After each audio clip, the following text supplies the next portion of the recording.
एक हाथी एक बच्चे को जन्म देता है, लेकिन सब इस बच्चे को देख दंग रह जाते हैं। वास्तव में इस हाथी के कान काफी बड़े हैं। लोग सोचते हैं कि यह एक राक्षस है। कुछ लोग उसे डराने आगे आते हैं, लेकिन उसकी माँ भड़क जाती है और उन्हें बाल्टी में फेंक देती है। उसके बाद हाथी का बच्चा उसकी माँ के पीछे छुप जाता है। उसे देख सर्कस का मुखिया बहुत गुस्से में है। हाथी के बच्चे को बेचने के लिए उसने तुरंत खरीदार से संपर्क किया।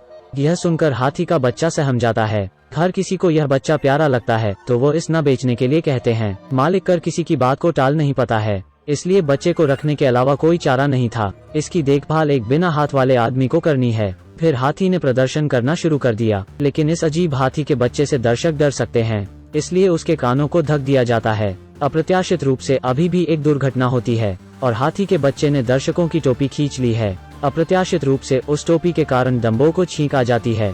दर्शक उसके बड़े कान देख लेते हैं और उस पर हंसने लग जाते हैं। यहाँ तक पर पत्थर भी बरसाए जाते हैं। हाथी की माँ अपने बच्चे को बचाने के लिए सामने आती है। हाथी का बच्चा डर के मारे अपनी माँ के पीछे छिप जाता है।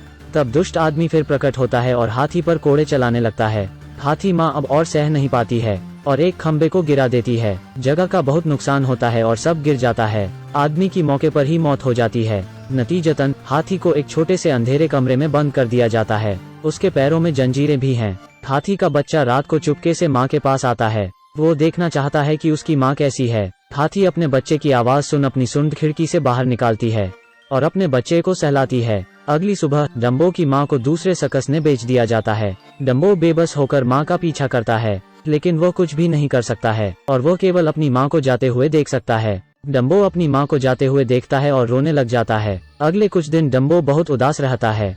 यह लड़का और लड़की उसे दिलासा देते हैं। अचानक आसमान में एक पंख दिखाई देता है। अचानक डम्बो उठता है और कुछ जादुई होता है। डम्बो वास्तव में अपने कानों से उड़ पा रहा है। इस दृश्य ने दो लड़के और लड़की को हैरान कर दिया। जल्द ही डम्बो को जोकर के रूप में तैयार किया जाता है। फिर एक लिफ्ट पर चढ़ाया जाता है। उसे वो एक अच्छी ऊंचाई पर लेने जा रहे होते हैं। जैसे जैसे लिफ्ट ऊंची होती जाती है, डम्बो भी डरने लग जाता है, लेकिन आखिरकार वो आग बुझाने का काम पूरा कर लेता है। अचानक एक जोकर गलती से टोपी एक स्विच पर फेंक देता है।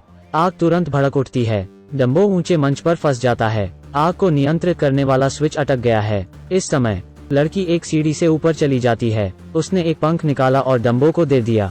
तभी डम्बो जमीन पर गिरने लगता है, लेकिन अचानक डम्बो जादू से उड़ने लगता है।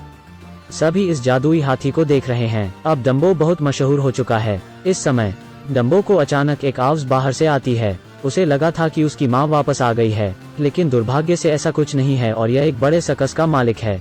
उसने अखबार में डम्बो के बारे में पढ़ा था।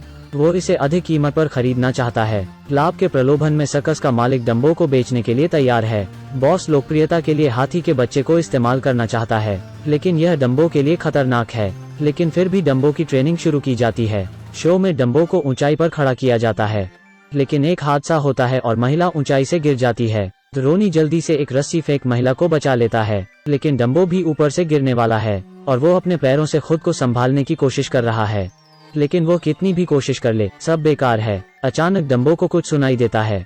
पता चलता है कि उसकी माँ भी यहाँ पर है। डम्बो अचानक शक्ति से भर जाता है। वो जैसे ही गिरने वाला था वो अच्छे से उड़ने लग जाता है, लेकिन डम्बो सीधे बाहर की ओर गया और माँ की आवाज की ओर गया। आखिरकार उसे उसकी माँ मिल जाती है, लेकिन माँ के पैर जंजीर से मजबूती से बंधे हैं और वो बिल्कुल भी चल नहीं सकती है। इस दौरान सुरक्षा गार्ड भी यहाँ आते हैं और डम्बो को वहाँ से ले जाने लगते हैं। इससे बॉस बहुत नाराज है और वो डम्बो की माँ को मारने का आदेश देता है। सर्कस में भी सभी को निकाल दिया गया है। आखिरकार हर किसी को बॉस की बुराई दिखती है। समझ आता है कि बॉस ने डम्बो की माँ को बेचने का सोच लिया है। डम्बो जानबूझकर अच्छे से शो करने का नाटक करता है। कैद की ओर डम्बो के दोस्त जाते हैं और डम्बो की माँ को बचाना चाहते हैं। उसी समय रोनी मनोरंजन पार्क की छत पर चढ़ रहा होता है। फिर वो छत में एक छेद कर देता है। डम्बो महिला के साथ उड़ने लगता है।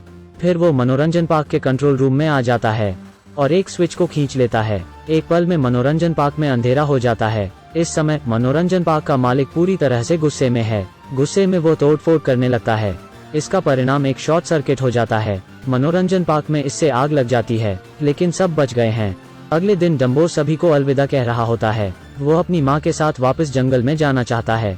महिला डम्बो के सिर से पट्टा निकाल देती है और उसके माथे पर चूमती है। दोनों बच्चे भी डम्बो के पास आते हैं और के आखिरी बार उसे अलविदा कहते हैं। डम्बो और माँ अब जंगल में आ चुके हैं। उसी पल डम्बो अचानक खुशी से उड़ने लग जाता है, क्योंकि वो अपने असली घर आ गया है।